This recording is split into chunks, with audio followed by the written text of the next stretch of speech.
할렐루야. 호산나 교회 주일 3부 예배에 나오신 성도 여러분들, 주님의 이름으로 축복하고 진심으로 환영합니다. 우리 온라인 영상 예배 드리시는 성도님들, 주님의 이름으로 진심으로 축복합니다. 오늘도 하나님의 사랑을 기억하고 그 사랑 안에 거하시는 예배가 되길 소원합니다. 어떤 방식으로든 우리의 마음을 다해서 표현하는 것, 그것이 진정한 예배에 어울리는 우리의 표현, 우리의 감사, 우리의 고백이라고 할 수 있겠습니다. 힘을 다해서 주님을 찬양합시다. 우리의 마음을 다해서 진심으로 찬양합시다. 그곳이 어디든지 간에 그곳에서 하나님 역사하시며 함께 하실 것입니다. 그럴 때 우리에게 세상이 줄 수 없는 평안, 기쁨, 감사, 은혜, 사랑 부어주실 줄 믿습니다. 그 주님과 함께 오늘도 함께 즐겁고 힘차게 주님을 예배하며 그렇게 나아가길 소원합니다. 우리 모두 다 함께 그 자리에 일어서시겠습니다.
앞에서 홀로 하나님 앞에 서셔서 찬양합시다. 나는 하나님을,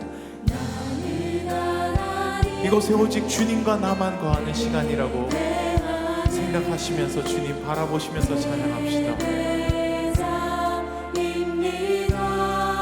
주님이 우리 앞에 거하십니다.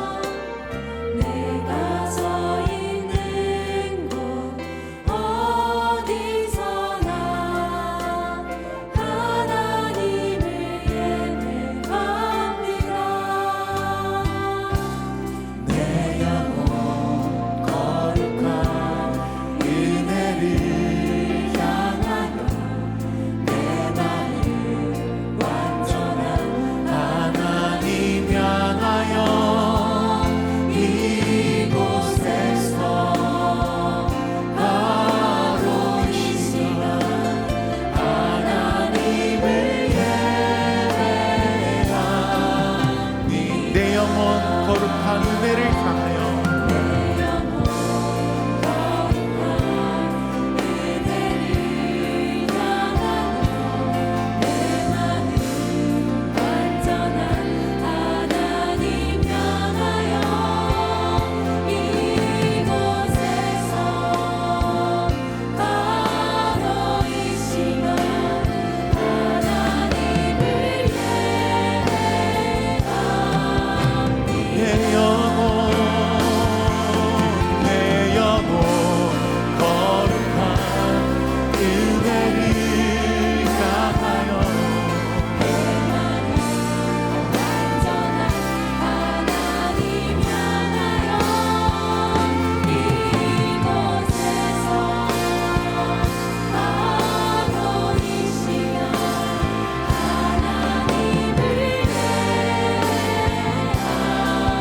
이곳에서 바로 이 시간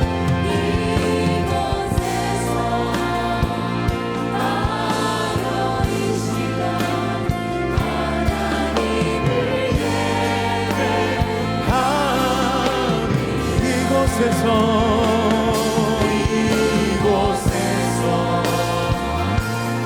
바로 이 시간 하나님을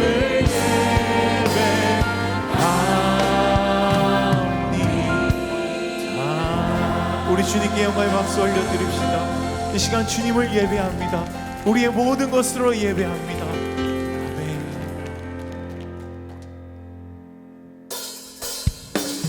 우리 박수 치시면서 다시 한번 찬양하겠습니다. 우리를 위하여서 모든 것을 버리신 예수 그리스도, 그 사랑을 힘입어서 다시 한번 찬양합시다. 그리고 감사합시다. 우리를 위하여서 죽으신 그 주님 함께 찬양합시다. 참 반가운 성도여, 참 반가운 성도여,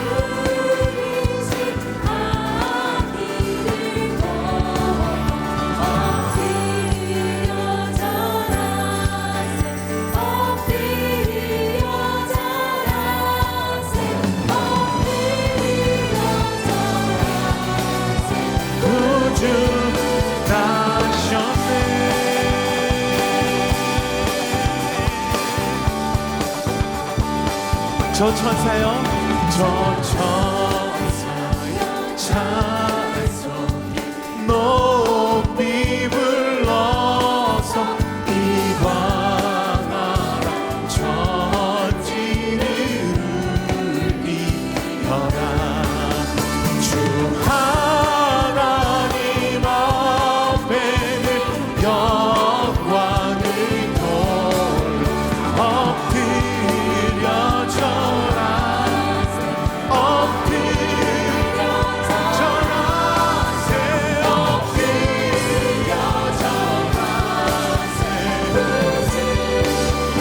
고백합시다. 이 세상에 주께서 탄생할 때에 상심광장 사람이 되시려고 저 동정여 몸에서 나시었으니 엎드려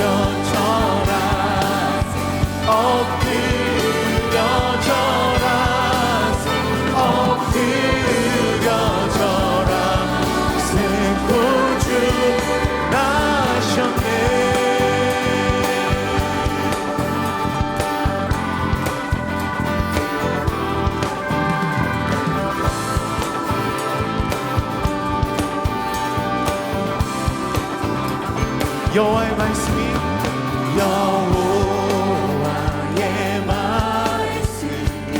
육신을 입어 날 구원한 구주가 되셨도다. 감사한 찬송을 주 앞에 들어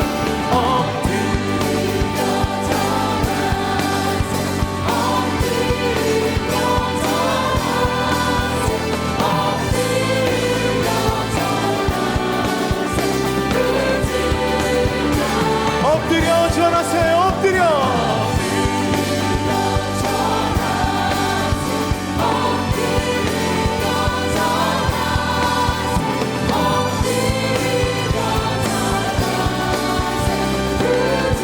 마지막으로 한 번 더 고백합시다. 엎드려 절하세요.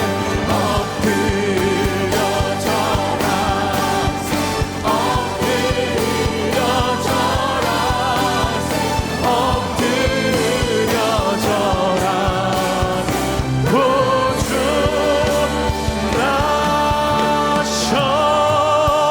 나셨네. 다시 한번 주님께 영광의 박수 올려드립시다.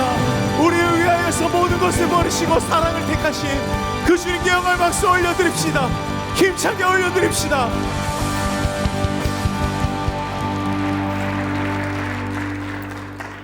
묵상으로 기도하심으로 우리 예배를 주 앞에 올려드리겠습니다. 함께 묵상으로 기도하시겠습니다.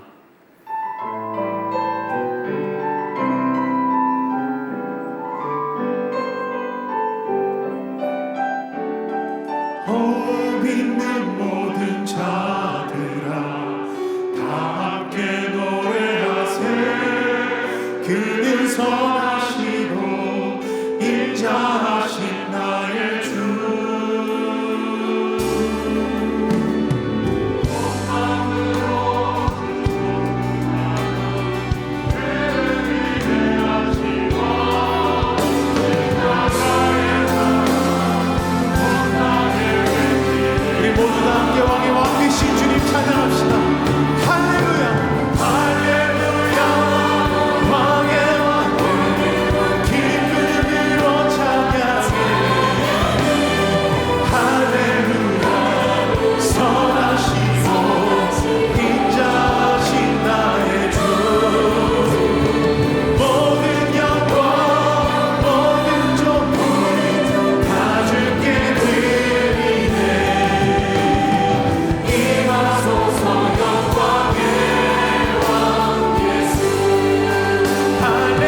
함께 사도신경으로 우리의 신앙을 고백하겠습니다. 나는 전능하신 아버지 하나님, 천지의 창조주를 믿습니다. 나는 그의 유일하신 아들, 우리 주 예수 그리스도를 믿습니다. 그는 성령으로 잉태되어 동정녀 마리아에게서 나시고 본디오 빌라도에게 고난을 받아 십자가에 못 박혀 죽으시고 장사된 지 사흘 만에 죽은 자 가운데서 다시 살아나셨으며 하늘에 오르시어 전능하신 아버지 하나님 우편에 앉아 계시다가 거기로부터 살아있는 자와 죽은 자를 심판하러 오십니다. 나는 성령을 믿으며 거룩한 공교회와 성도의 교제와 죄를 용서받는 것과 몸의 부활과 영생을 믿습니다. 아멘.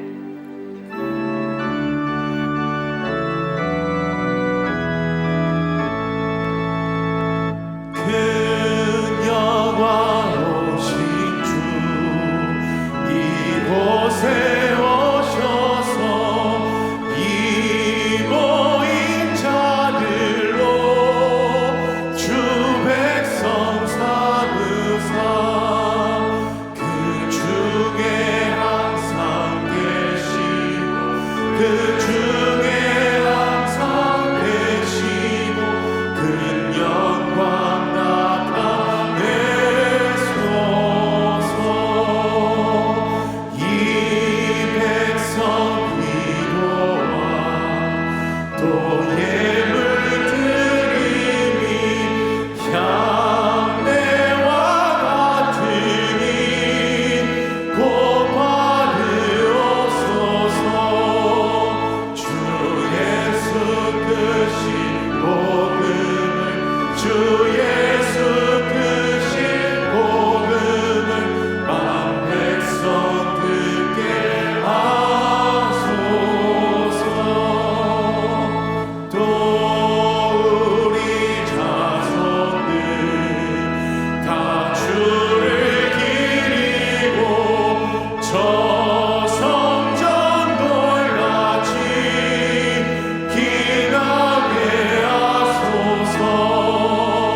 이제 자리에 앉아서 회개와 결단의 기도를 드리겠습니다. 지난 한 주간 우리의 삶을 돌아보며 하나님의 자녀다운 삶을 살지 못했던 우리의 삶을 회개하며 하나님의 자녀다운 삶을 살기로 결단하는 기도를 이 시간 하나님 앞에 올려드리겠습니다. 함께 기도하시겠습니다.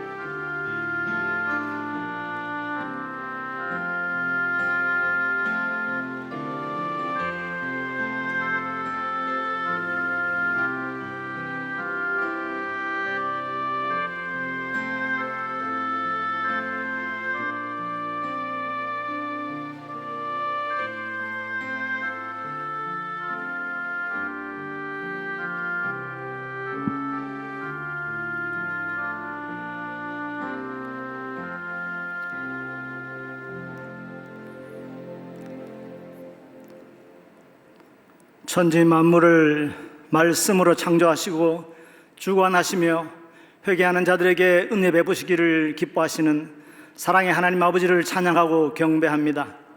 죄로 인해 죽었던 우리를 사랑하셔서 십자가 은혜로 구원하시고 주님의 자녀 삼으시고 주의 날을 거룩히 구별하여 지키게 하시니 감사합니다. 또한 우리에게 만물을 다스릴 권세와 능력을 주시며 땅끝까지 이르러 천국 복음을 선포하라는 소명을 주셨으나 우리는 여전히 세상 속에서 휘둘리며 두려움과 걱정과 염려로 인해 하나님 자녀로서 사랑하는 삶을 살지 못한 것을 고백하고 회개하오니 용서하여 주시옵소서. 이 땅을 주님의 선하신 뜻대로 고쳐주시옵소서. 코로나를 이길 수 있는 은혜를 주옵시고 길이요 진리요 생명이시며 사랑이신 십자가 복음을 힘써 전하게 해 주시옵소서.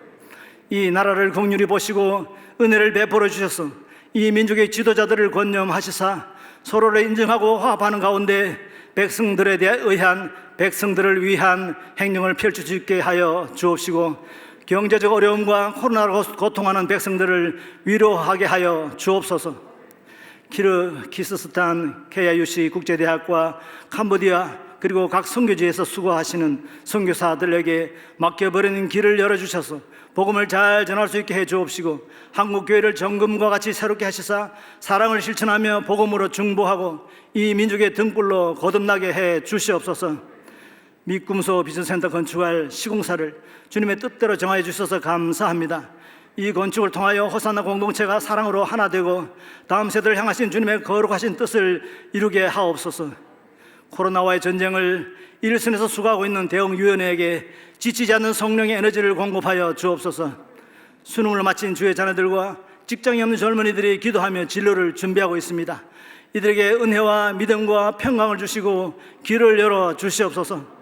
경제적으로 힘들고 원치 않는 질병으로 어려움을 당한 자녀들에게도 은혜를 베풀어 주셔서 속히 치유되고 주님의 사랑으로 채워지는 성탄의 계절이 되게 하여 주시옵소서.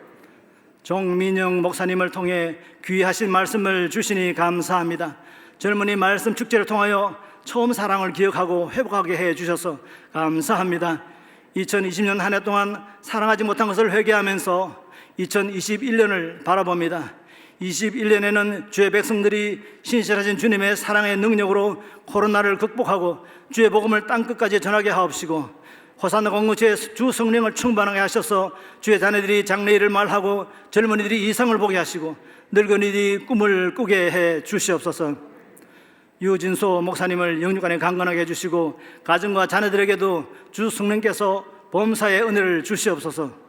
공동체의 리더들이 첫사랑의 열정을 회복하고 맡기신 양들을 잘 돌보게 하시며 모든 성도들이 예배의 자리를 지키며 삶의 현장에서도 주님 주신 사랑의 능력으로 하늘에 계신 아버지 하나님께 영광을 돌리게 하옵소서.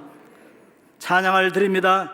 우리의 예물과 경배를 받으시고 기름 부어 세우신 주의 정민영 선교사님께 성령의 두루마기를 입히시어서 그 입에 말씀을 주시사 은혜의 말씀을 선포할 때 우리가 갈급한 심령으로 받고 새 힘을 얻어 주 예수를 닮은 사랑꾼이 되어 순종하여 승리하는 삶을 살게 하여 주옵소서.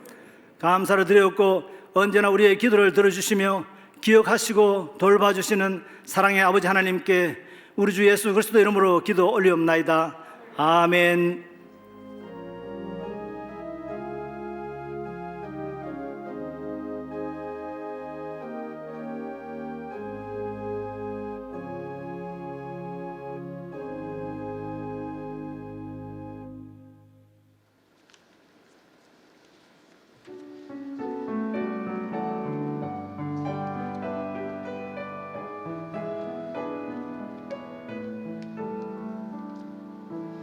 나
탄생을 감사하는 온라인 성탄 감사 예배가 12월 25일 금요일 오전 11시에 유튜브 라이브로 드려집니다. 예배 중에는 우리에게 따스함으로 찾아오신 예수님을 찬양하는 헤브너스의 미니 뮤지컬 종소리 울려라 공연과 담임 목사님의 성탄 메시지가 있습니다. 코로나로 인하여 지치고 힘겨운 때를 보내고 있는 우리에게 주님은 오늘도 찾아오셔서 영원한 소망을 주십니다. 이 땅에 영원한 소망으로 오신 예수님을 기뻐하고 즐거워하는 온라인 성탄 감사 예배에 성도님들의 많은 참여 바랍니다. 12월 둘째 주 호산나 소식입니다. 오늘 호산나 교회 주일 예배에 나오신 성도님들을 주님의 이름으로 환영합니다. 등록을 원하시는 분은 예배 후 명지는 2층 세가족실에서 하단은 교역자에게 안내를 받으시고 마스크는 항상 착용해 주시기 바랍니다. 오늘 예배는 정민영 선교사님이 강사로 섬겨주십니다. 12월 20일 주일은 성탄 주일입니다. 기도로 준비하시기 바랍니다. 2020년 하반기 회계감사로 제출한 서류를 명지 1층 행정사무실에서 서명 후에 찾아가시기 바랍니다. 제34기 제자훈련생을 12월 20일 주일까지 명지 1층 행정사무실과 교회 홈페이지에서 모집합니다. 예수님의 사랑을 이웃에게 전하는 사랑의 성탄 선물 나누기 행사가 12월 20일 주일에 있습니다. 12월 16일까지 명지 2, 3층 로비 및 하단 본당 앞 신청 데스크와 교회 홈페이지를 통해 접수해 주시기 바랍니다. 제65기 중보기도 헌신자를 12월 20일 주일까지 명지 2층 본당 앞에서 모집합니다. 2021년 성경 통독은 신청한 사람들을 대상으로 조를 편성하여 조장을 중심으로 진행되며 성경 필사를 하신 분은 연말에 시상과 함께 전시될 예정입니다. 신청은 신청서를 작성하여 교역자 혹은 신청함에 제출하거나 교회 홈페이지를 통해 하실 수 있습니다. 이번 주 미꿈서 비전센터를 위한 릴레이 기도 담당은 동행마을이며 다음 주는 믿음마을입니다. 호산나 교회 큐티 매거진 말씀과 함께 1, 2호로가 발간되었습니다. 명지 카페 더 미션과 하단 꿈드림 카페에서 구입하실 수 있습니다. 그 외에는 주보를 참고해 주시기 바랍니다. 주일 예배 오신 여러분 또 환영하고 축복합니다. 온라인으로 영상으로 드리고 계신 성도님들을 더 특별히 또 축복합니다. 사실 지난주에는 갑자기 저희가 비대면으로 할 수밖에 없어서 안타까웠습니다. 그런데 이렇게 다시 현장에서 예배를 할 수 있는 것은 우리 하나님께서 특별히 역사하셔서 그렇습니다. 일일이 다 얘기할 수 없지만 정말 하나님의 이 간섭하심과 역사하심이 아니었다면 우리가 이 자리에 모일 수 없습니다. 여러분 하여간 그 귀한 사실을 기억하시면서 우리가 예배를 지켜드리고 마음껏 또 성도를 축복하기 원합니다. 이제 함께 축복하는 시간 가질 텐데 여러분 이 자리에서 또 영상으로 축복하면서 또 우리 라이브 채팅으로 축복 메시지를 보내면서 함께 성도 교제를 나누겠습니다.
우리 성도님들의 또 귀한 축복 메시지를 나누겠습니다.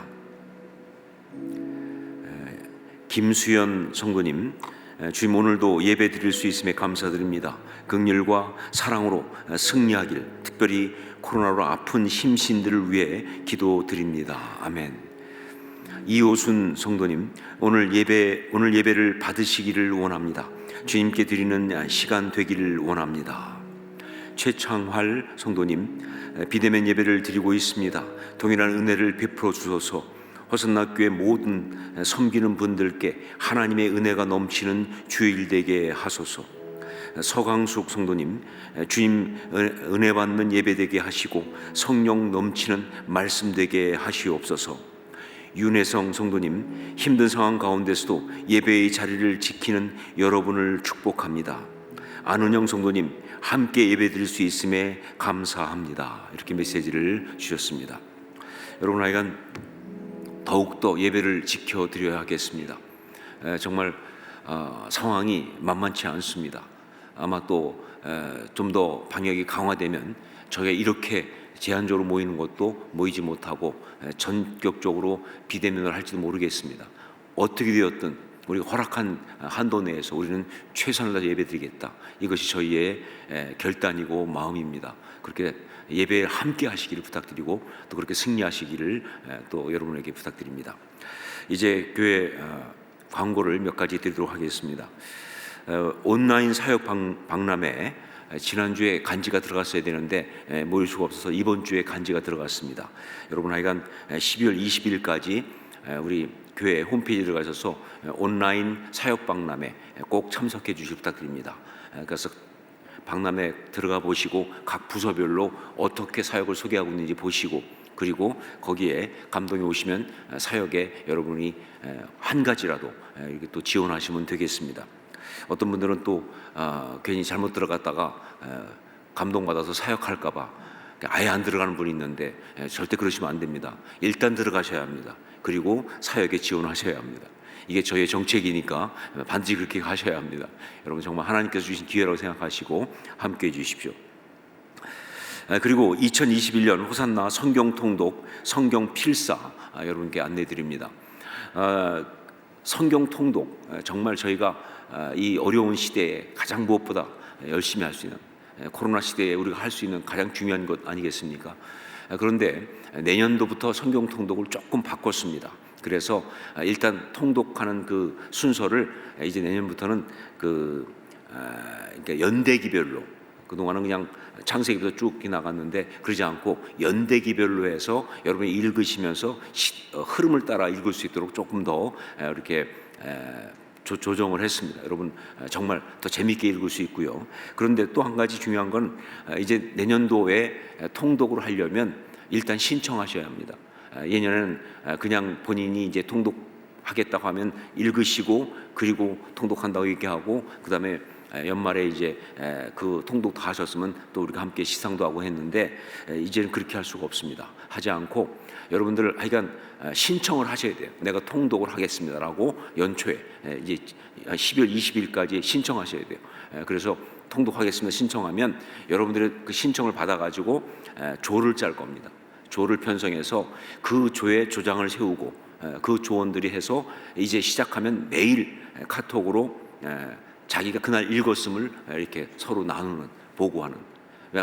그냥 하다 보니까 조금 다이내믹이 떨어지기도 하고 또 긴장감이 떨어지기 위해서 이제 조금 더 재미있게 하려고 또 잘해 보려고 하는 겁니다. 그래서 여러분 꼭 신청하시고 해야지 그냥 옛날처럼 무조건 혼자 읽고 나서 연말에 다 읽었다 그러고 내 십자가 내놔라 이렇게 하시면 안 되는 거예요.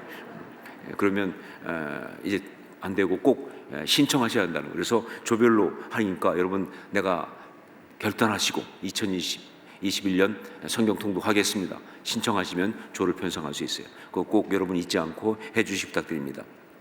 그리고 상황이 어려우니까 우리는 더 가열차게 가기 위해서 성경 통독 정도 갖고 안 되겠다. 이제 또 더 열심히 하겠다 하는 마음으로 내년도에는 성경 필사에 도전합니다. 성경 필사. 정말 그 쉽지 않죠. 하지만 정말 더 은혜를 많이 받을 수 있으니까 그래서 12월 20일까지 이제 여러분들이 신청하시면 성경 필사 노트를 교회에서 준비해서 이제 판매하게 됩니다. 이건 뭐 이미 나와 있는 그 필사 노트인데 이렇게 생긴 겁니다. 이렇게 그냥 이 생정도 아니라 이 안에 보면 장절이 다 인쇄도 나옵니다. 책 장사 같지만 책 장사 하고 있는 겁니다. 여러분 하여간 그래서 이것에 또 우리 교회 그 로고까지 다 인쇄해서 이제 다음 주에 할인된 가격으로 여러분께 아마 교회 준비할 거예요. 그래서 여러분들이 하시겠다고 하신 분들은 우리 카페 더 미션 가셔서 구입을 하실 수가 있는데 해서 뭐 신약만 하시겠다는 분은 신약 쪽만, 이건 신약 성경만이거든요. 그다음에 구약까지 다 하겠다는 구약 쪽도 해서 여러분이 할 수 있는데, 일단 하시겠다는 분들은 신청서를 제출해 주십시오. 그래서 온라인으로 신청서 제출해 주면 그렇게 할 수 있도록 하겠습니다. 성탄 주일, 성탄 감사 예배 안내 드립니다. 다음 주가 성탄 주일입니다. 그래서 오늘 주보에 다음 주 주일 성탄 주일에 성탄 헌금을 드릴 수 있도록 헌금 봉투를 넣어드렸습니다. 하여간 여러분, 이 다음 주 성탄 주일 예배는 지금 판단으로는 우리가 지금처럼이라도 모일 수가 있을 것 같아서 기대하고 있어요. 그런데 성탄 감사 예배, 그러니까 12월 25일 그날은 우리가 예전에는 따뜻한 동행 나가고 또 그렇지 않은 분들은 모여서 함께 예배드리고 했는데 이번에 그럴 수가 없을 것 같아요. 여러 가지 상황상. 그래서 아예 12월 25일은 온라인으로 영상 예배로 합니다. 그래서 여러분 각 가정에서 자녀들과 함께 11시에 온 가족이 함께 영상 예배로 들으실 수 있도록 그렇게 하니까 여러분 준비해 주시고 정말 이럴 때일수록 더 열심히 예배한다는 그 마음으로 함께해 주시길 부탁드립니다.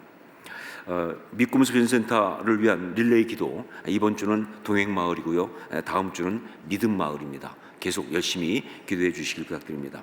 이제 믿음의 비전센터를 위한 합심 기도를 함께 드리도록 하겠습니다. 앞으로 진행될 건축 일정과 공사 계획 수립이 면밀하게 세워져 효율적이고 안전한 공사가 진행되게 하옵소서. 특별히 지금 이제 공사를 하기 위한 막바지 준비를 하고 있는 단계인데 정말 그렇기 때문에 더 치밀해야 합니다. 지금 잘 준비하지 못하고 그러면 나중에 어려움을 겪을 수 있으니까 정말 이 모든 것을 주장하는 분들에게 지혜 주셔서 잘 면밀하게 준비하고 최선을 다하게 하시고 하나님께서도 역사하시도록 우리 간구하면서 함께 통성으로 같이 기도하겠습니다. 아버지, 하나님 기도합니다. 저에게 믿음의 비전센터 건축할 수 있는 은혜 주시면 감사합니다. 아버지 하나님, 정말 이제 계약 단계에 있고 준비하는데 점검할 것이 확인할 것이 많습니다. 우리가 정말 자칫하면 어려움을 겪을 수도 있기 때문에 더 지혜롭게 하기 원합니다. 인도에 붙들어 주옵소서. 하나님 아버지, 특별히 정말 그 감당하는 분에게 지혜 주시고 잘 감당하게 하시고 발전하게 하시고 감옥에 넘게 하시고 정말 하나님의 그 은혜와 뜻이 넘칠 수 있도록 역사하옵소서. 아버지 하나님께서 정말 기뻐하시는 그런 계속 기도해 주시고 그 하나님의 은혜를 누릴 수 있게 하여 주옵소서. 성령님 함께 하시고 주의 역사가 넘치게 하여 주옵소서. 인도하옵소서. 사랑하는 주님, 이렇게 어려운 가운데서 저희에게 다음 세대를 위한 믿음의 비전센터 건축을 할 수 있게 하신 주님을 찬양합니다.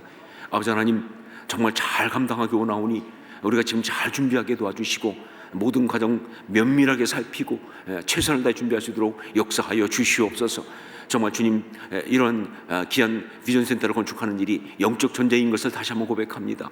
우리가 이 영적 전쟁 가운데 흔들리지 아니하고 더욱더 주님 신뢰하고 나감으로 승리할 수 있도록 주님 역사하여 주시옵소서. 담당하는 분들에게 지혜 주시고 능력 주시고 정말 이 모든 잘 감당할 수 있는 그러한 정말 주님께서 주시는 밝은 마음, 선한 마음 허락하여 주시옵소서. 이 시간 또한 예배드리면서 주 앞에 예물을 올려드립니다. 정말 주님, 예배드리는 것 자체가 쉽지 않은 순간이지만 그러나 최선을 다해 예배를 드리면서 또한 정말 그 여러 가지 경제 사정이 힘들고 어렵지만 그러나 주님 앞에 전심을 다해서 사랑하는 마음으로 이렇게 예물을 드리오니 받아 주시옵소서. 아버지 하나님, 정말 힘들어도 우리는 결코 그것 때문에 뒤로 물러서는 것이 아니라 주님 앞에 더욱더 힘있게 나가는 자 되기 원합니다. 그런 주 앞에 드린 이 예물을 주님 받아주시사 하나님 나라 위에 쓰이는 아름답고 되게 도와주시고 우리도 그렇게 주님 앞에 쓰임받는 복된 축복이 되게 하여 주시옵소서. 감사드리옵고 예수님의 이름으로 기도합니다. 아멘.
호산나 국제학교 히스 아카데미 학생들의 너무나도 귀한 찬양 감사합니다.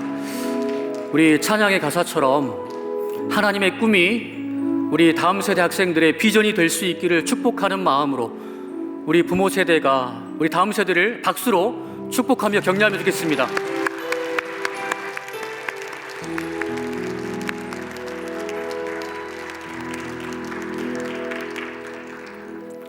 오늘 우리에게 주신 하나님의 말씀은 창세기 15장 1절 말씀입니다. 한 구절 말씀인데요, 우리 다 함께 한 목소리로 읽겠습니다. 이후에 여호와의 말씀이 환상 중에 아브라함에게 임하여 이르시되 아브라함아 두려워하지 말라. 나는 내 방패요 너의 지극히 큰 상급이니라. 아멘. 오늘 설교는 선교한국과 코스타 강사이시며 전 국제 위클리프 부대표를 역임하신 정민영 선교사님께서 선교 주십니다. 이제 정민영 선교사님 나오셔서 당신만으로 족합니다 라는 제목으로 말씀 전해 주실 텐데요, 우리 선교사님 나오실 때 큰 박수로 환영하도록 하겠습니다.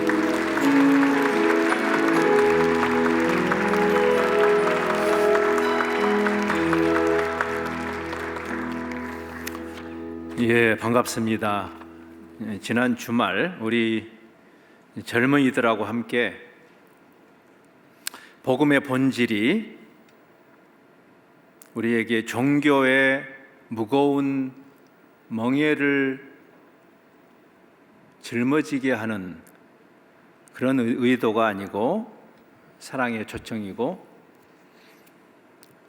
사랑의 멍에는 예수님이 말씀한 것처럼 종교의 멍에처럼 무겁고 힘든 것이 아니라 우리가 사랑에 빠지면 그 사랑의 수고가 오히려 기쁨이 되는 것과 같은, 그래서 기독교 신앙의 본질은 우리를 종교꾼으로 만드는 것이 아니고 사랑꾼으로 만드는 것이다.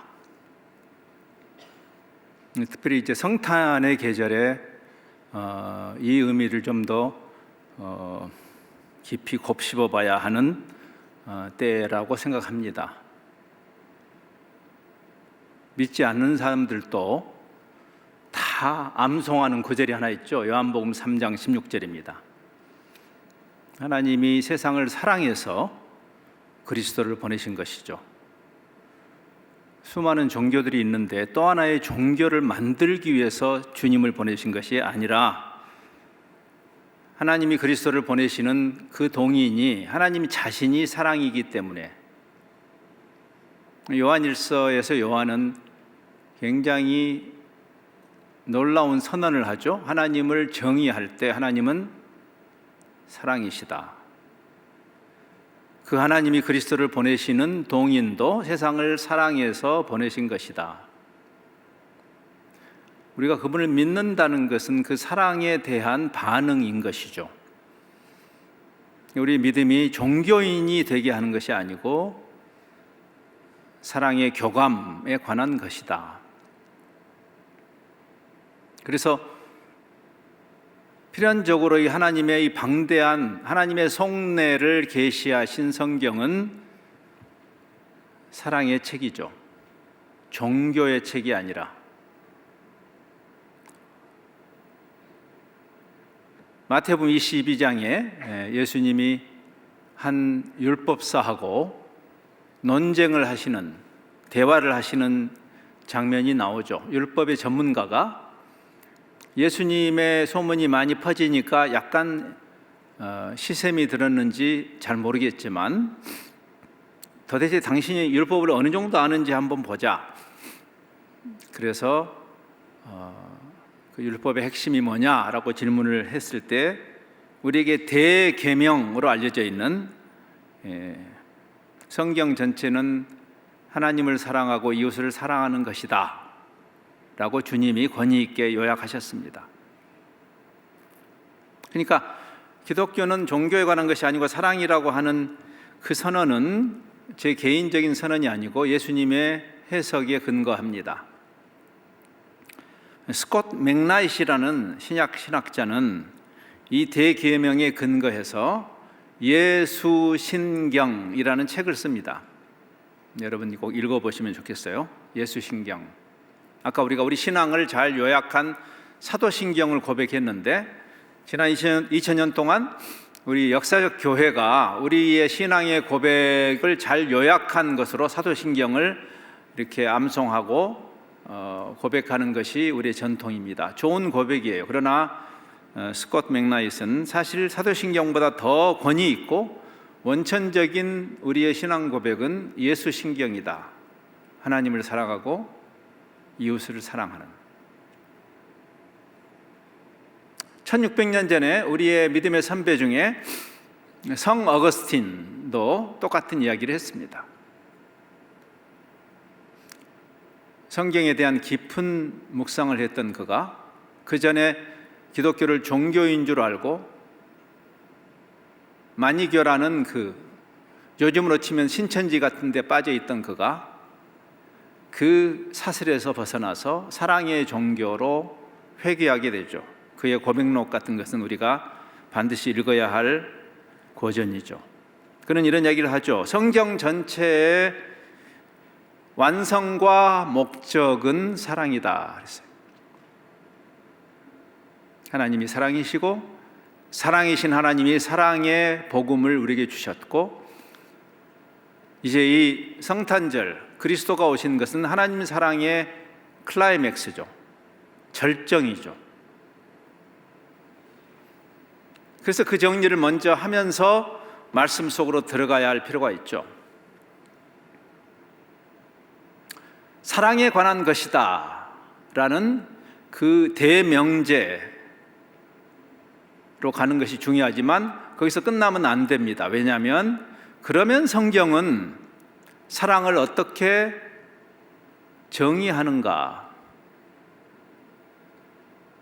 아마 사랑이라는 개념만큼 오염되어 있는 개념이 있을까 싶습니다. 이 시대에.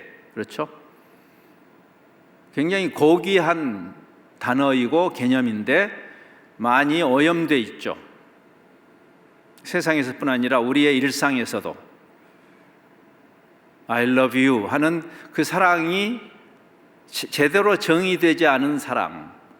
성경이 말하는 사랑이 무엇일까? 우리가 성경 전체가 하나님의 사랑에 관한 것이기 때문에 그 사랑의 그 깊이, 그 넓이를 헤아리고 배우는 그 일을 멈춰서는 안 되는 거죠.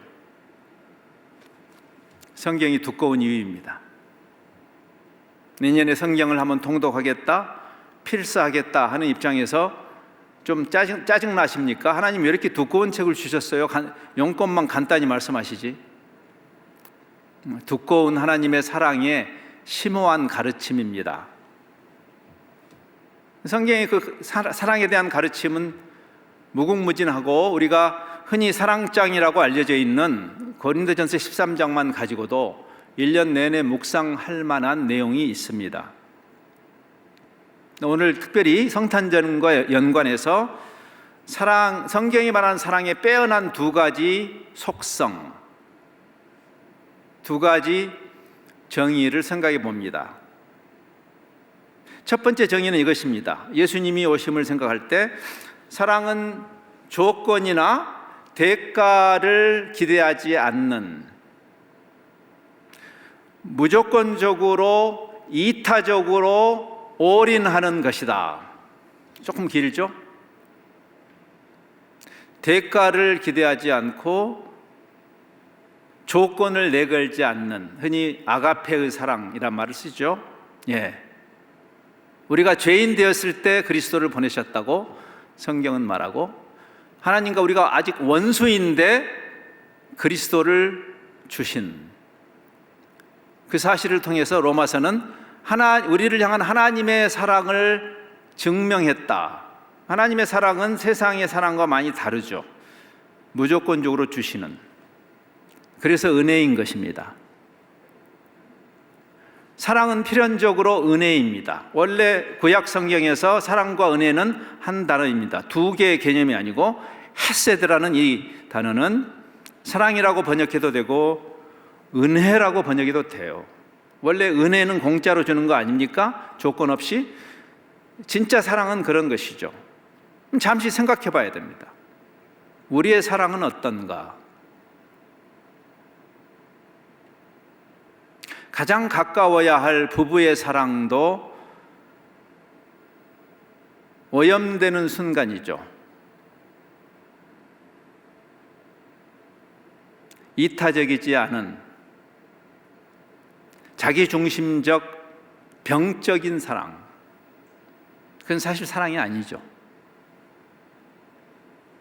하나님이 우리에게 뭘 얻겠다고 독생자를 보내셨을까요? 한번 생각해 보세요. 여러분이 하나님이 우리에게 던져주시는 그 자기 자신을 던지는, 하나님이 자기를 던지시잖아요. 그 사랑에 대해서 여러분이 무엇으로 보상할 수 있어요? 불가능한 이야기입니다. 인간의 경험 세계에서 설명할 수 없는 어떠한 사랑에 관한 대하 드라마나 어떠한 문학 작품도 감히 흉내도 낼 수 없는 지독한 사랑, 그게 성탄절의 의미죠. 창조주가 피조물을 사랑해서, 그 자체도 놀라운 일이죠. 창조주가 피조물을 사랑하다니. 거기서 더 나아가서 이타적으로 자기를 내어줌. 그래서 바울은 그 사랑장에서 사랑은 자기의 유익을 구하는 것이 아니다라고 설명하죠. 가장 가까워야 할 부부간의 그 사랑이 깨어지는 순간이 언제일까요? 서로 자기중심적으로 주장할 때. 그건 성경이 정의하는 사랑은 아니죠. 심지어는 부모와 자식 간에도. 자식은 부모를 돈줄로만 생각하는, 부모는 자식을 자기의 소유라고 착각하는, 말은 내가 너를 사랑해서 그런 거야 하지만 사실 그 내부를 보면 자기의 욕심을 투사하기 위한 방편으로 자식을 사용하는, 계산 속이 바삭한, 거기에다 감히 사랑이라는 고귀한 단어를 붙여서는 안 되는 것입니다. 그건 사랑이 아니기 때문이에요. 사랑은 자기의 유익을 구하지 않는다. 영어 성경에는 self-seeking이 아니다. 자기의 유익을 구하는 것이 아니고 사실은 우리 성탄절에 우리가 경험하는 것처럼 self-giving이죠. 자기를 던지는 것이다. 우리의 사랑이 만일 이런 사랑이라면 어떤 일이 일어날까요? 우리 교회 안에 어떤 일이 일어나고 세상에게 어떤 일이 일어날까요? 그래서 그런 사랑을 하신 하나님을 향한 우리의 마땅한 반응이 뭘까요? 그건 우리도 올인하는 것입니다. 그것을 성경은 헌신이라고 합니다. 헌신. 나를 그분에게 드리는 것이죠. 사랑의 상호성에 근거해서. 즉 하나님이 여러분을 써먹으려고 부르시는 것도 아니에요. 사실은 여러분의 도움이 필요하겠어요. 하나님이 말씀 한마디로 천지를 창조하신 그분이 여러분의 도움을 받고자 여러분의 그 코 묻은 돈을 뽑아서 용돈 쓰시려고 여러분을 부르시는 걸까요? 그러면 그 헌신의 자리는 뭘까요? 상호성 때문에 그렇습니다. 마태복음 13장에 하나님 나라의 비유에서 예수님이 이렇게 말해요. 하나님의 나라는 마치 어떤 농부가 밭을 갈다가 숨겨진 보화를 발견한 것과 같다. 이건 비유죠. 메타포입니다. 상상도 할 수 없었던 보물, 하나님 자신이죠. 그때 우리가 어떤 일을 하죠? 자기가 옛날에 귀하게 여겼던 모든 소유를 팔아서 그것을 샀느니라. 여러분, 하나님이 우리에게 헌신을 요구하실 때 하나님이 우리에게 주시는 가치와 우리가 하나님께 드릴 수 있는 가치는 비교가 되지 않죠. 그래서 원칙적으로 우리에게 희생이란 말은 적용되지 않습니다. 여러분이 오늘 코로나에도 불구하고 이 예배에 나오셨지만 잘하셨지만 그러나 이거 여러분의 공로가 될 수 없는 이유예요. 누가 먼저 죽게 드려서 되갚으심을 받겠느냐라고 바울은 로마서 11장에서 말하죠. 만물이 그분이 만드셨고 우리의 존재도, 우리가 방금 헌금 시간을 갖는 것도 사실은 헌금은 하나님께 용돈 드리는 행위가 아니죠. 헌물은 헌신의 상징일 뿐이에요.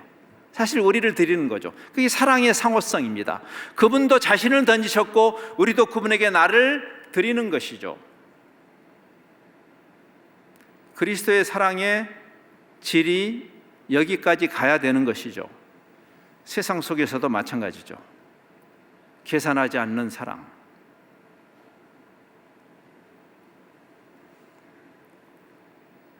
그래서 우리는 이런 결론을 내립니다. 우리의 도움이 필요 없는 하나님이 우리에게 헌신하라고 하시는 것은 사랑의 문법으로만 이해할 수 있는 것이다. 왜냐하면 사랑은 쌍방간의 상호작용을 요구하기 때문이죠. 여러분, 오늘 본문이 창조자 하나님이 왜 인간하고 계약을 맺으셔요? 지금 창세기 15장은 언약을 맺으시는 장입니다. 오늘 본문이 그 첫 번째 절을 우리가 읽었어요. 여러분, 하나님이 우리하고 왜 쌍무 계약을 맺을 이유가 없잖아요. 여러분이 어떤 계약서를 쓸 때 쌍방간에 사인을 하잖아요. 쌍방간이 서로 책임을 함께 지는 거죠. 한쪽에서 어기면 과실이 되는 거죠. 손해배상을 해야 되는 거죠. 근데 왜 창조주가 인간인 우리하고 계약을 맺으시는 이 자리예요? 이 재밌지 않아요? 이게 사랑이기 때문에 그렇습니다. 사랑은 쌍방간의 자발적 합의를 요구해요.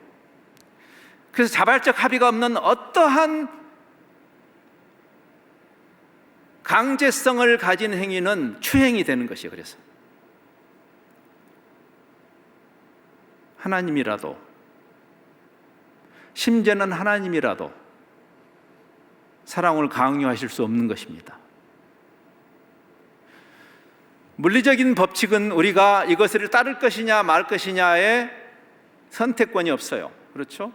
저 2층에 계시는 분이 이따 일어나실 때 앞으로 이 몸의 무게중심이 안 오도록 조심해야 됩니다. 왜냐하면 여러분의 믿음과 무관하게 여러분이 그 물리법칙을 존중하지 않으면 떨어지면 죽거나 다칩니다. 물리적인 법칙은 우리에게 선택권이 없어요. 그러나 사랑의 법칙은 우리에게 선택권이 있습니다. 젊은 남녀가 썸을 타다가 어느 날 형제가 결심을 하고, 제 옛날 생각이 나네요. 제가 제 아내한테 프로포즈 했던, 촌스럽게 어떤 다방에서, 코스모스 다방입니다. 거기가.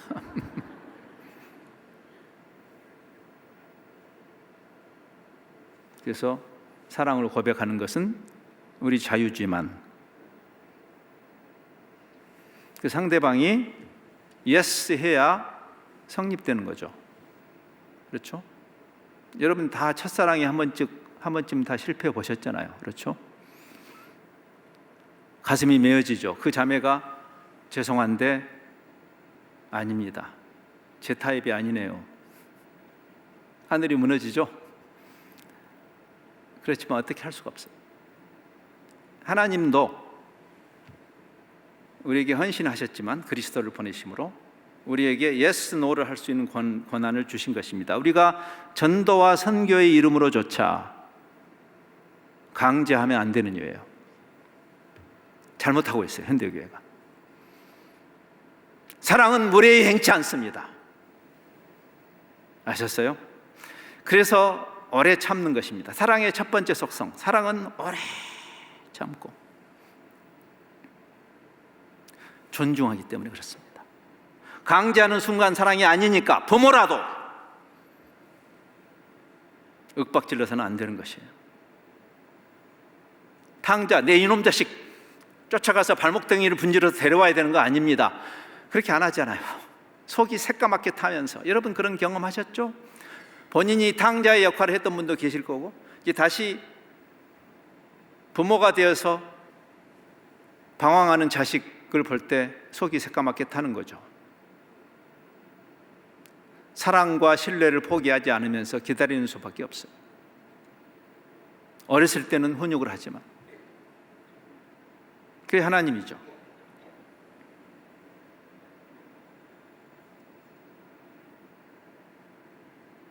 내가 문 밖에 서서 두드린다, 그렇게 초청은 하셔요. 그렇죠? 내가 문 밖에서, 우리 인생의 문 밖에서 예수님이 들어오지 못하시는 거죠. 5살 동안 안 열면 부수고 들어갈 거야? 그건 사랑이 아니죠.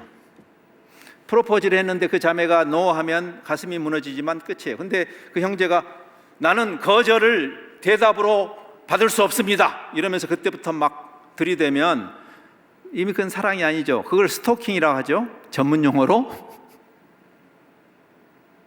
하나님이 세상을 이처럼 스토킹하사 사랑하세요. 우리 전도가 변해야 됩니다, 여러분. 잡상인이 돼서는 안 됩니다. 그 인간에 대한 존중이에요. 하나님이 우리를 그렇게 존중하세요. 예수 믿어서 존귀해진 거 아닙니다. 인간이기 때문에 존귀한 것이에요. 하나님의 형상으로 만들었기 때문에. 그래서 성경이 정의하는, 하나님이 예수 그리스도를 통해서 우리에게 보여주신 그 사랑의 질을 우리가 닮아내야 되는 것이에요. 우리의 관계 속에서, 부부 속에서, 부모와 자녀 관계 속에서, 이웃과의 관계 속에서, 세상을 향해서. 복음이라는 것은 종교가 아니고 하나님의 사랑을 전파하는 것입니다. 그래서 하나님의 사랑은 사랑으로 전달되는 것이에요. 윽박지름으로 되는 것이 아닙니다. 근데 이 개념은 두 번째 개념을 낳습니다. 오늘 우리 본문, 우리 설교 제목이에요. 내가 그렇게 이타적인 헌신적인 사랑을 통해서 도대체 나는 무엇을 얻는 것인가?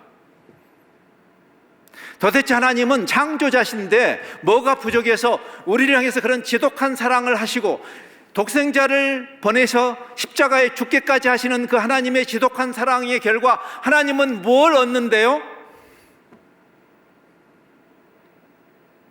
사랑하는 대상을 얻는 것입니다. 사랑은 사랑하는 대상을 얻는 것입니다. 사랑하는 대상이 갖고 있는 저금 통장 얻는 거 아닙니다.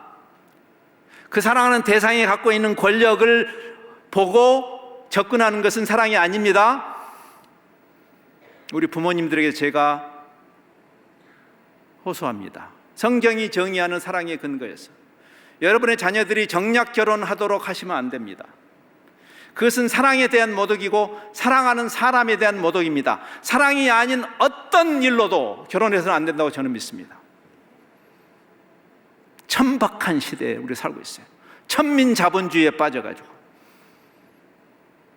인간의 존엄성보다 돈이 더 위에 있는 그런 이상한 세상. 소망이 어디 있을까요? 하나님의 사랑밖에 없습니다. 인간을 존중해 주시는. 아브라함아, 오늘 본문이 그렇게 말하죠. 아브라함아, 지금 계약을 맺으시면서 사랑의 계약이죠. 너의 상급은 나다 라고 말씀하는 거예요. 하나님은 우리를 얻으시는 것이고 우리는 하나님을 얻는 것입니다. 아기 예수로 자기 땅에 오셨는데 어느 누구도 영접하지 않는데 영접하는 자, 곧 그분을 믿는 것. 믿는다는 것은 그래서 단순히 어떤 추상적인 개념이 아니라 우리에게 오신 그 예수님을 영접하는 것, 대단히 사랑의 인격적인 관계로 설명하는 것이요. 그럴 때 하나님의 자녀가 되는 것이다. 관계죠.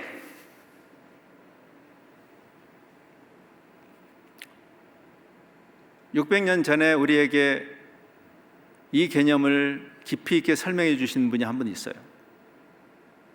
화란 쪽에서 활동했던 500년 전에 개혁자들, 개혁운동에게 영향을 미친 600년 전에 이 그리스도를 본받아라는 책을 쓰신 토마스 아켄피스가 이런 말을 했더군요. 현명한 사랑꾼은 사랑하는 분의 선물보다 그분의 사랑을 더 귀하게 여긴다 그랬어요. 곱씹어 볼 만하지 않습니까? 여러분 여기 왜 나와 계십니까? 하나님이 주시는 선물이 좋아서? 하나님이 여러분에게 선물 주기를 기뻐하세요. 사랑하니까. 복 주시기를 기뻐하죠. 우리 한국 사람들 복 좋아하잖아요. 근데 우리 신앙의 본질은 하나님이 주시는 것조차도 아니죠. 어제 우리가 젊은이들하고 욥기를 읽었습니다. 욥이 다 빼앗겼어요. 근데 어떻게 하나님을 사랑할 수 있었죠? 사랑의 논리 외에는 설명할 길이 없어요.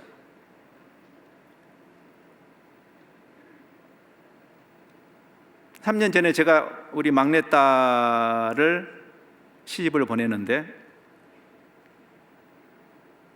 아마 딸을 사랑하는 모든 아빠들의 마음이 비슷할 거예요. 사위를 향한 엇갈린 심정, 그렇죠?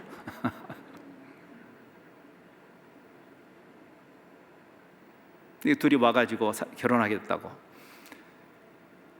그런 다음에 자기들을 사랑해 주는 분이 주례를 하면 좋겠는데 아빠가 해주면 좋겠다고.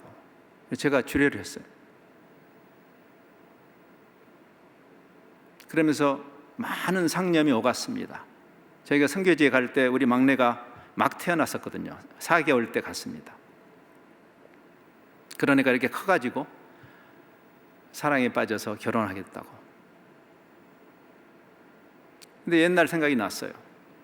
제가 선교부 일로 먼 출장을 다녀오면 새 아이들이 다 사랑스럽지만 특별히 막내의 자리가 있잖아요. 막내가 득달같이 뛰어와서 제 품에 안깁니다. 근데 1초도 안 돼서 제 가방을 보죠. 뭐 가져왔나. 나름대로 저를 사랑하지만 아직 그 선물에 집착하는 단계가 있죠. 아직 여물지 않은 사랑입니다. 근데 그 사랑이 성숙했다는 증거가 뭐죠? 시집갈 때쯤에는 선물이 필요 없어요. I love you, 아빠. 아빠 사랑해요. 하나님이 뭘 주실 것이 그렇게 중요합니까? 네, 저는 여러분이 갖고 온 기도 보따리 하나님이 다 들어주시기를 저도 원합니다. 요즘 어려운 시절이잖아요. 터널 끝이 안 보이잖아요.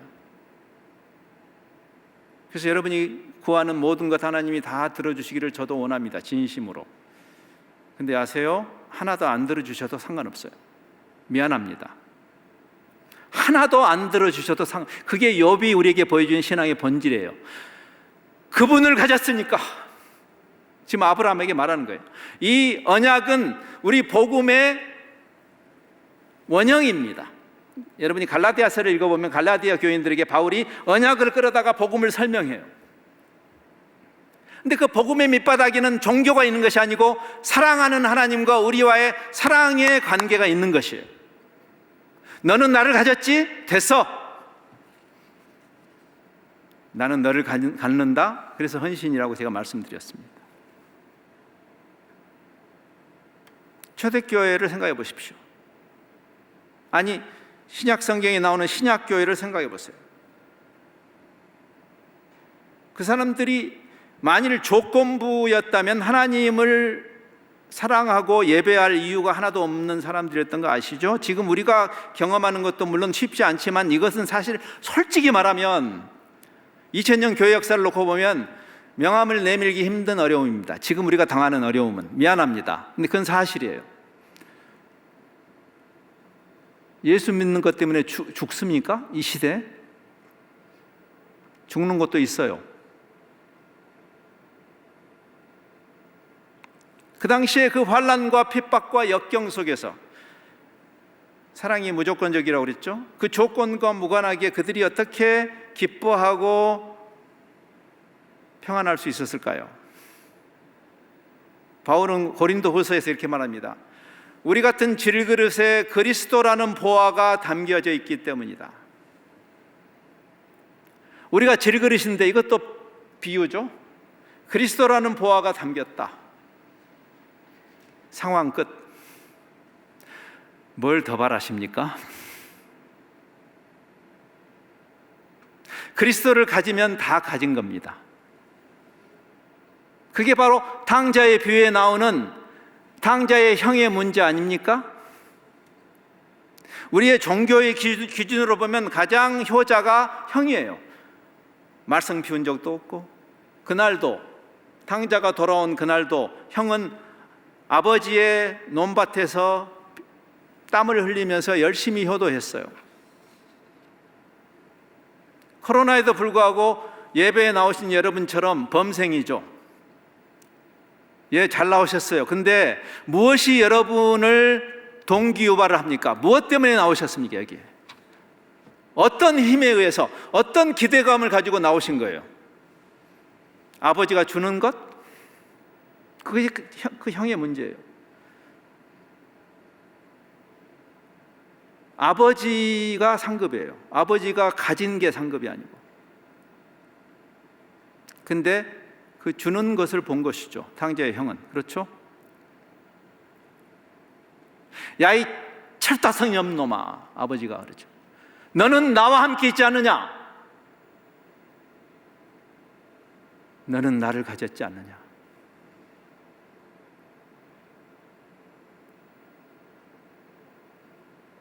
하나님 우리를 사랑하시고 일용할 양식을 주시기를 기뻐하시고 필요한 것을 공급해 주시기를 기뻐하시는 하나님 맞습니다. 해코지 않은 것을 즐기는 하나님 아닙니다. 그러나 우리 신앙의 본질은 그분이 주시는 것에 있지 않고 주시는 분에게 있습니다. C.S. 루이스라는 사람이 고백한 이야기예요.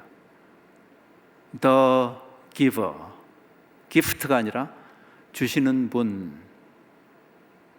헤아려 본 슬픔이라는 책에서 그가 이 고백을 해요. 기가 막힌 책입니다. 이 시대 복음의 복음됨을 가장 탁월하게 설명해낸 분 중에 한 분이 C.S. 루이스인데, 그 성숙한 믿음의 사람이 아마 그분의 생애 전체를 놓고 봤을 때 단 한 번 간절하게 하나님께 기도했던 기도 제목이 있었어요. 그분을 좋아하는 분들은 아마 그분 전기를 읽었을 텐데, 거기 보면 기가 막힌 사랑이 있죠. 그 사랑하는 여인이 골수암으로 죽어갑니다. 하나님으로 만족했던 C.S. 루이스, 그러나 자기 스스로를 위해서 거의 유일하게 결사적으로 기도했어요. 하나님, 이건 들어주세요. 좀 들어주시지. 하나님 들어줄 수 있잖아요. 여러분이 신앙생활 하면서 너무 안타까운 일들이 있을 때 우리가 기도하죠. 그래, 기도해요. 기도하라고 그랬어요. 기도하는 것이 잘못된 건 아니에요. 온 성도들이 함께 하나님 이건 들어주십시오. 들어주실 때도 있잖아요. 근데 안 들어주실 때도 많죠. 그 사랑하는 여인이 정말 너무 야속한 스토리예요. 인간적으로 하나님을 향해서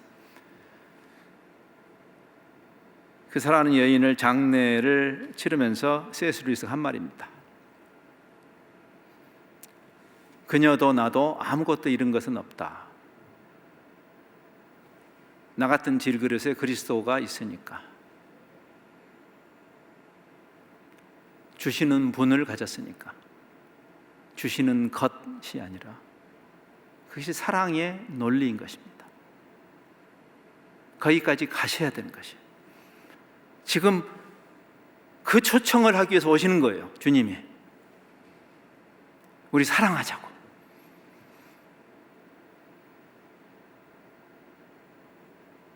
많은 2000년 역사 속에 제가 많은 인용구를 갖고 왔어요. 그러나 하지 않겠어요. 시간이 가면 여러분이 짜증 날 테니까.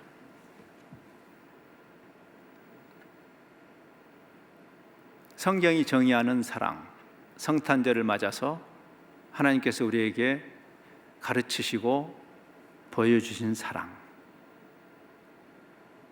그 사랑에 대한 여러분의 반응은 무엇이었고 앞으로 어떠해야 할 것인가? 잠시 이제 기도하는 시간을 갖겠는데, 여러분 스스로 주님과 잠시 대화를 하시면 좋겠습니다. 주님과 대화할 때 몇 가지 스스로를 점검할 수 있는 질문을 두세 개 드릴게요. 눈을 감고 한번 이 질문에 대해서 여러분의 대답 반출을 해보세요. 나와 그리스도는 사랑하는 사이인가? 우리는 애인 사이인가? 아니면 종교적 이해관계에 얽혀있는 그런 관계인가? 나의 상급은 무엇인가? 내가 이런 코로나 시대에조차도 이렇게 충성을 다할 때 나의 상급은 무엇일까? 하나님 자신이 나의 상급입니다 라고 말할 수 있을까? 상황과 무관하게 그분을 가지면 나는 다 가졌습니다 라고 고백할 수 있을까?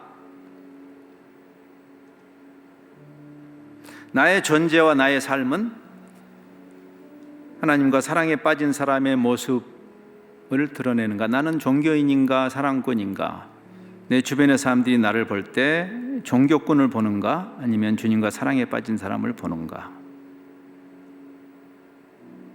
그 본질을 이 성탄의 절기에 세상을 사랑해서 그리스도를 보내신 그 하나님의 사랑의 초청에 반응하면서 여러분 자신의 기도로 대답하시기 바랍니다. 잠시 기도하겠습니다.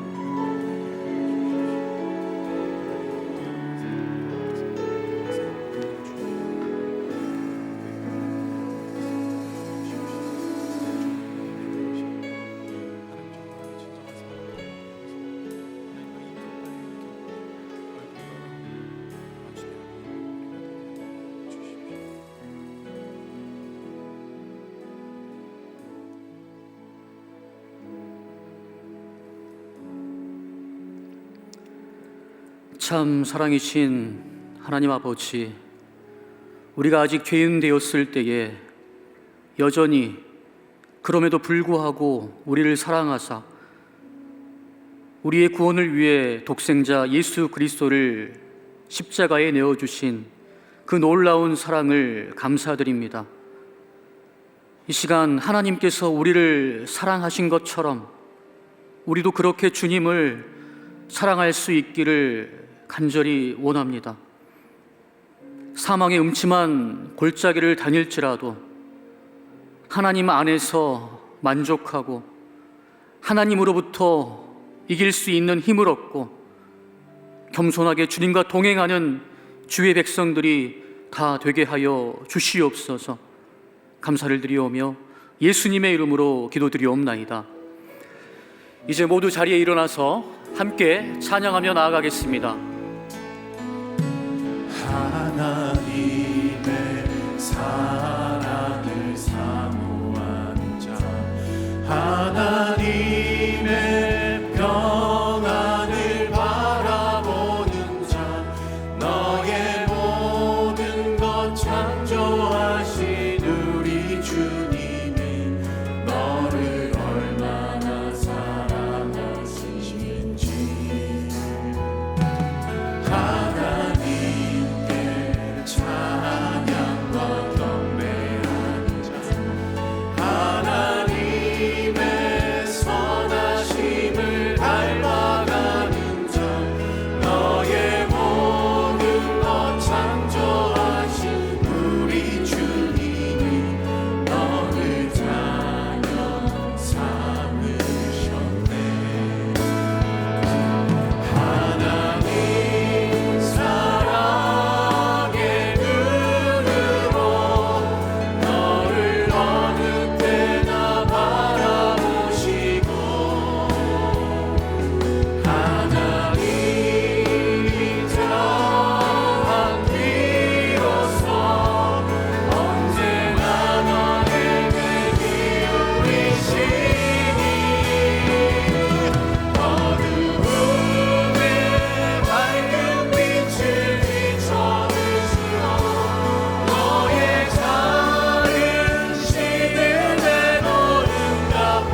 이제는 십자가에서 생명을 내어주신 우리 주 예수 그리스도의 무한하신 은혜와 하나님 아버지의 그 사랑과 성령님의 역사하심이 오늘 말씀을 듣고 주께서 우리를 사랑하신 것처럼 우리도 고개 숙여 주님을 사랑하기로 다짐하며 나아가는 주의 백성들 머리 위에, 그리고 선교사님들과 주를 사랑하는 모든 자들 머리 위에 지금으로부터 영원토록 함께 있을지어다.